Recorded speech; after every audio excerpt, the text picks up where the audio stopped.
ഇന്നത്തെ വീഡിയോയിൽ നല്ലൊരു ഇറച്ചി പെരളൻ എങ്ങനെ ഉണ്ടാക്കുന്നത് നമുക്ക് കാണാം. ഞാൻ Mahima Simon. Welcome to Mahima's cooking class.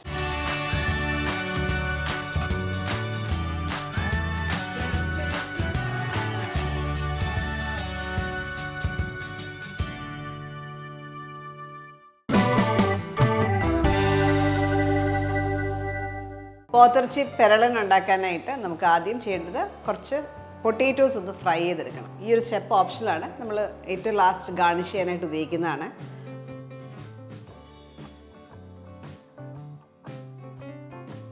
ഞാൻ ഒരു 4 ടേബിൾ സ്പൂണോളം എണ്ണ എടുത്തിട്ടുണ്ട്. ഇപ്പോൾ പൊട്ടേറ്റോസ് ഞാൻ ഇതേപോലെ നീളത്തിൽ ഫ്രഞ്ച് ഫ്രൈസ് ഒക്കെ ചെയ്യുന്ന പോലെ അതിലും ചെറിയ കനത്തിലാണ്. എന്നിട്ട് വെള്ളത്തിലിട്ട് വെച്ചേക്കായിരുന്നു. ഇപ്പം വെള്ളം കളഞ്ഞെടുത്തേക്കുന്നത്.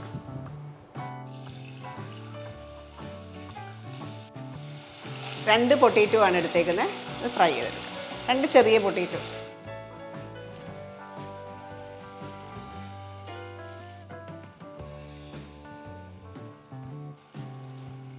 ഇപ്പോൾ പൊട്ടേറ്റോസ് വറുത്ത് എടുക്കുന്ന സമയം കൊണ്ട് നമുക്ക് കുറച്ച് ഇൻഗ്രീഡിയൻസ് ചതച്ചെടുക്കണം.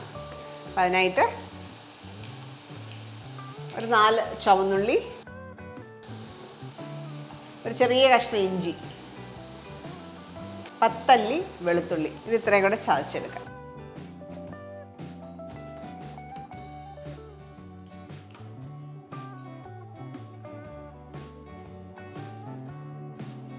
ഇപ്പോൾ പൊട്ടേറ്റോസ് വറുത്ത് കോരിയെടുക്കാറായി. ഈ സമയത്ത് നമുക്ക് കുറച്ച് കറിവേപ്പില ഒന്ന് ടേർ ചെയ്തിട്ട് കൂടി ഇടാം.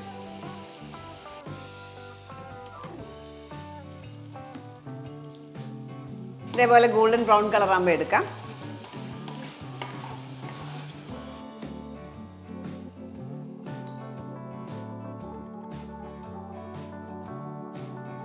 ഇപ്പോൾ ചൂടായിട്ടിരിക്കുമ്പം തന്നെ ഒരു ഉള്ള ഉപ്പൊന്ന് വെതറി മിക്സ് ചെയ്ത് വെക്കാം.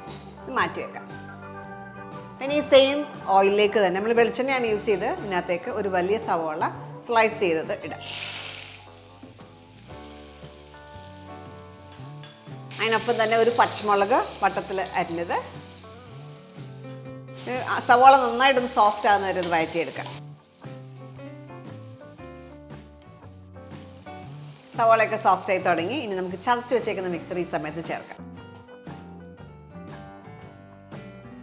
ചുവന്നുള്ളി, വെളുത്തുള്ളി, ഇഞ്ചി, ഇത് 3ഉം കൂടെ ചതച്ചാണ്. ഇനി ഇഞ്ചി വെളുത്തുള്ളിയൊക്കെ പച്ചമണം മാറി നന്നായിട്ട് മൂക്കണം. അതുവരെ വഴറ്റിയെടുക്കാം. ഒരു 2-3 മിനിറ്റ് സമയം കൂടെ എടുക്കും. ഇതിലേക്ക് 1 ടേബിൾ സ്പൂൺ കാശ്മീരി മുളക് പൊടി, 1 ടേബിൾ സ്പൂൺ ഹീപ്ഡ് ആയിട്ടാണ്,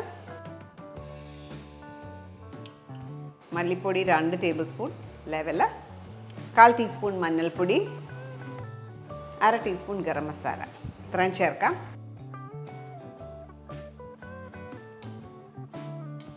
മസാല കരിയാണ്ടിരിക്കാനായിട്ട് നമ്മൾ ഇതിലേക്ക് ടൊമാറ്റോ ചേർക്കാം. ഒരു വലിയ ടൊമാറ്റോ ക്യൂബ് ചെയ്തതാണ്. ഇതിലേക്ക് കുറച്ച് കറിവേപ്പില. ടൊമാറ്റോ ഒന്ന് വരന്ന് വരുമ്പോൾ നമുക്കിതിനകത്തേക്ക് പോത്തിറച്ചിയാണ്, 1/2 കിലോ പോത്തിറച്ചിനകത്തേക്ക് ചേർക്കാം. ഈ ഹൈ ഫ്ലെയിമിൽ 2 മിനിറ്റ് ഒന്ന് വഴറ്റുക.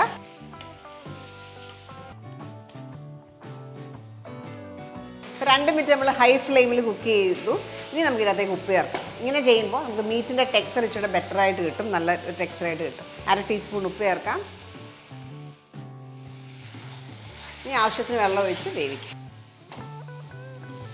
ഉപ്പ് ചേർത്ത് നമുക്ക് 1/2 കപ്പോളം ചൂടുവെള്ളം കൂടെ ചേർക്കാം.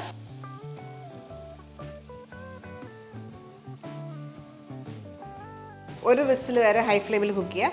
അതിനുശേഷം തീ കുറച്ച് 10 മിനിറ്റ് ലോ ഫ്ലെയിമിൽ കുക്ക് ചെയ്തെടുക്കാം.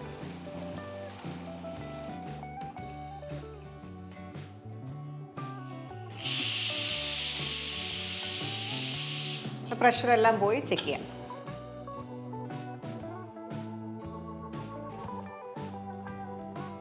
ഞാൻ ഹൈ ഫ്ലെയിമിൽ 1 വിസിലും അതിനുശേഷം 10 മിനിറ്റ് ലോ ഫ്ലെയിമിലെന്ന് പറഞ്ഞെങ്കിലും നമ്മൾ വാങ്ങിക്കുന്ന മീറ്റിനനുസരിച്ച് വ്യത്യാസം ഉണ്ടാവും.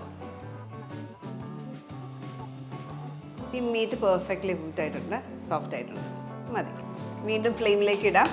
ഇപ്പോൾ ഇതിനകത്ത് കുറച്ച് ഗ്രേവി ഉണ്ട്. അപ്പോൾ നമുക്ക് പെരളൻ പോലെ വേണ്ട. അപ്പോൾ കുറച്ചും കൂടെ ഒന്ന് വറ്റിച്ചെടുക്കണം. എന്നാൽ തീരെ ഡ്രൈയും അല്ല, കുറച്ചും കൂടെ 2 മിനിറ്റും കൂടെ ഒന്ന് ഹൈ ഫ്ലെയിമിൽ കുക്ക് ചെയ്ത് ഡ്രൈ ആക്കിയെടുക്കണം. ഇതിനകത്തേക്ക് ഒരു ശകലം ഒരു പൊടിക്ക് നമ്മൾ 1/2 ടീസ്പൂൺ ഉപ്പ് ചേർത്തായിരുന്നു, പൊടിക്കും കൂടെ ചേർക്കുകയാണ്.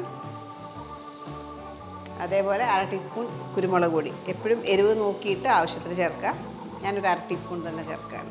അപ്പോൾ നമുക്ക് വേണ്ട ഒരു പരുവത്തിനായി നമുക്കിത് സെർവിങ് ബൗളിലേക്ക് മാറ്റാം.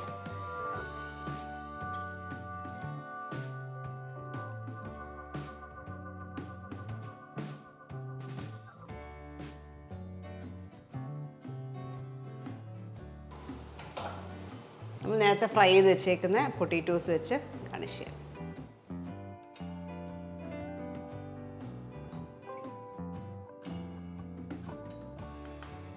നമ്മൾ ഇന്ന് ഉണ്ടാക്കിയിരിക്കുന്ന ഈ ഇറച്ചി പെരലൻ ഒരു 4 പേർക്കൊക്കെ സെർവ് ചെയ്യാവുന്ന ക്വാണ്ടിറ്റിയാണ്. ഇത് നമുക്ക് ചപ്പാത്തിയുടെ കൂടെ, ചോറിൻ്റെ കൂടെ, ബട്ടൂരയുടെ കൂടെ ഒക്കെ നല്ലൊരു കോമ്പിനേഷനാണ്. അപ്പോൾ ട്രൈ ചെയ്ത് നോക്കുക. അടുത്ത വീഡിയോയിൽ നമുക്ക് വീണ്ടും കാണാം. Thank you for watching Mahima's cooking class.